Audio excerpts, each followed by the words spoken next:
From the News Channel 5 Network, this is Morning Line with Nick Barris.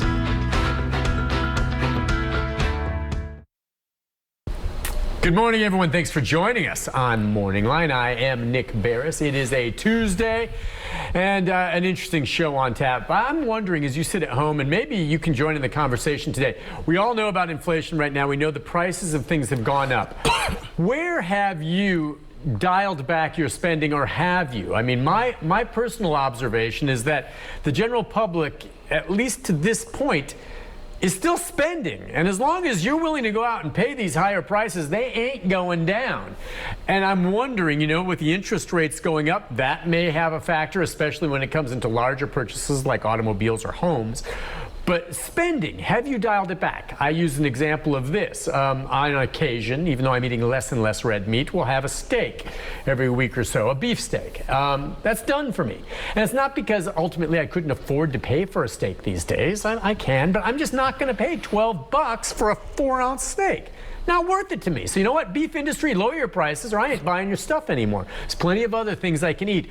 Where does the rub come for you on whether or not you're going to continue spending at the prices we're seeing now? And where is inflation going? When will it change? And how is it specifically impacting us here in Middle Tennessee as perhaps compared to other cities around the country? I think in some ways we're more insulated, in other ways maybe not so much.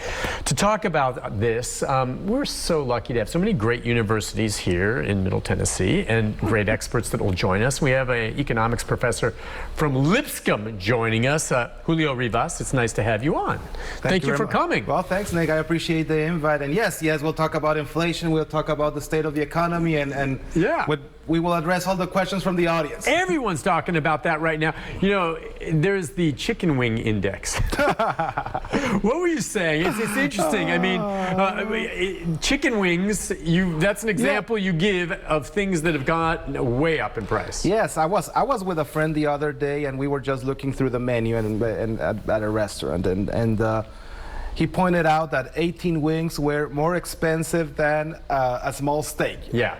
And that just blew my mind. You know, like ever since when chicken wings were that expensive? You know, and chicken wings used to be the byproduct. It's supposed of chicken. To be exactly an affordable snack, yes. And it's a byproduct, and now it's as expensive as steak. Yes, which blows my mind. You know, but. This is the way supply and demand works. And as more and more people are willing or want to buy chicken wings, well, the price is going to go up. Oh, gosh. You know, in one of our stories on chicken wings, I think we did something on this last week. They were saying that it may get to the point where you go to a restaurant, like you do sometimes where you go to buy a lobster or a fish in some specialty restaurants, and it says market price. Can you imagine which means you have to ask. If you have to ask, it's probably too expensive. But it'll say market price for chicken wings. Can you imagine that? You're like, how much are the wings? Well, the market price today is $1.50 a wing or something crazy like that. Yeah. Is it, all right, let's get into this. There's been so much news on it. We know about the supply issues. Yeah. Supply chain issues. We know, right now, in your mind, what do you see, especially here in Middle Tennessee, driving the inflation? Well, I would say one of the issues is supply-based, of course, and it's gas. Okay. Yeah, I don't think we have enough gas to meet the demand that we require, right? I mean, the war in Ukraine for sure has reduced the availability of oil and of gas for everyone. But also, you know, I don't think we are pumping enough oil and refining enough oil to meet the demand. You know, so it costs more to transport everything. Yes, and that is a big issue, right? Because as gas prices go up, everything else is going to go up for exactly the same issue that you mentioned, right? I mean, you need to get things from point A to point B. You know, they're not right. Yeah, stuff is not going to walk itself from point A to point B. You need to find a way to move it. Yeah. How is that? Well, through transportation, and that requires gas. Okay, so that's one clear indicator. The gasoline prices, we all know that. They continue to go up for a variety of reasons. So getting it there, I'm just trying to think of day in, day out, the different things that we spend on. Certainly housing's one issue. Now, we know that increasing the interest rates. We had a realtor on last week, and she basically said the increased interest rates, at least from the housing perspective, is a very good thing, because now all of a sudden people will have to pull back and they'll stop paying absurd prices beyond the actual value of some of the homes. They were so desperate to buy homes in Nashville, they were paying, you know, beyond the asking price. Yep. And they're ending Way up with beyond, homes yeah. that they're paying more for. That frankly, those homes ain't worth it. You can say, oh, they paid for it. It must be worth it. Wrong. It was inflated, and when things come back down, they're going to be upside down, which ain't cool. So Yeah. what about the housing and interest rates? Well, the relationship, it's very clear, right? As interest rates go up, getting a mortgage or the interest rate on your mortgage is going to go up, right? Right. But just think about this. If you're buying $1 million house, let's suppose $1 million house, a 1% increase in interest rate means that you're going to pay an extra $10,000 of interest per year. Yeah. Which is, I mean, it's not a trivial amount of money, No, right? no. It's $833 a month. Right. So if interest rates go up by 2%, well, you're going to end up paying $1,600, $1,700 more per So per month. that counts. And even if Sure. someone has the money to buy $1 million house, they're going to feel that. Yes, Right. yes, and the hope is that as those mortgage price as your payments go up, you will stop buying those houses that might be overpriced, right? You will say, yeah, this house, I'm not willing to pay $1 million. I will pay $950 or $800 or whatever it is, right? And that hopefully will push the prices down. Yeah. Now I would say the issue in the Nashville area is that there's a lot of demand for housing, right? Right now there's still a lot of demand for housing. I was in a conversation with someone that builds here in the Nashville area, and they were saying, we're not really scared of increasing interest rate. We're more concerned about getting our supplies here to build. That's a main concern for them as opposed to the increase in interest rates, which is very interesting, right? I mean, it's right. If you don't have the raw materials to build.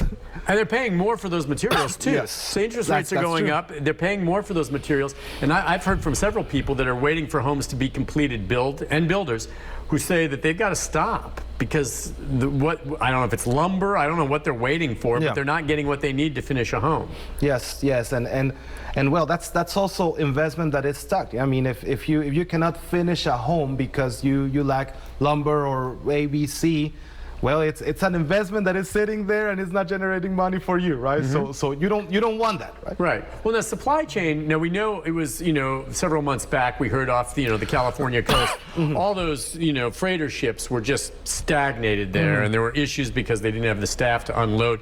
Now, my understanding is that's improved there. There aren't as many just cargo ships sitting there unattended. That's coming in. So what's causing some of these supply chain issues now as that's improving? Well, that's improving, but it is my understanding that we're not there yet, right? Okay. There's still a backlog. Yes, there's still a backlog. Tell you, 3 weeks ago, I flew into San Diego and then I went to the Baja in Mexico and saw a lot of container ships. Still, yeah.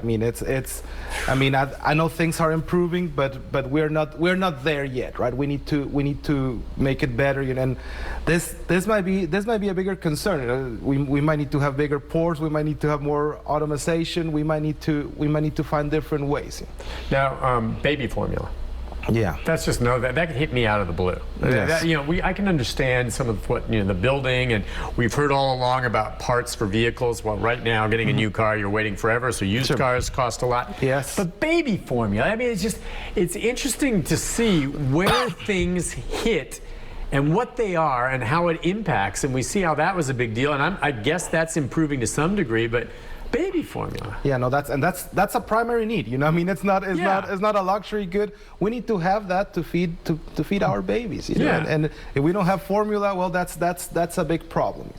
Now there were some restrictions, some trade restrictions from what I understand, that we were not able to import as much as we needed. But those were lifted temporarily because we had a supply crisis of baby formula. Yeah. And that's the only way, in my opinion, to deal with this. This is an emergency situation. I mean, we need to do whatever's necessary to mitigate any potential problems in the future or bigger problems, because we already have problems. I want to know what the bigger ones are, so we'll take a break. We'll come back and talk about that.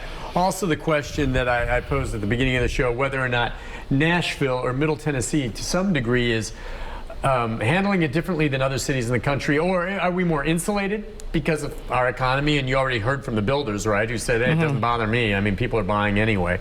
How it squares for all of us who live here. So we'll be back more with Julio Rivas in our conversation on the economy and inflation, and we'll touch on whether we're headed for a recession right after this.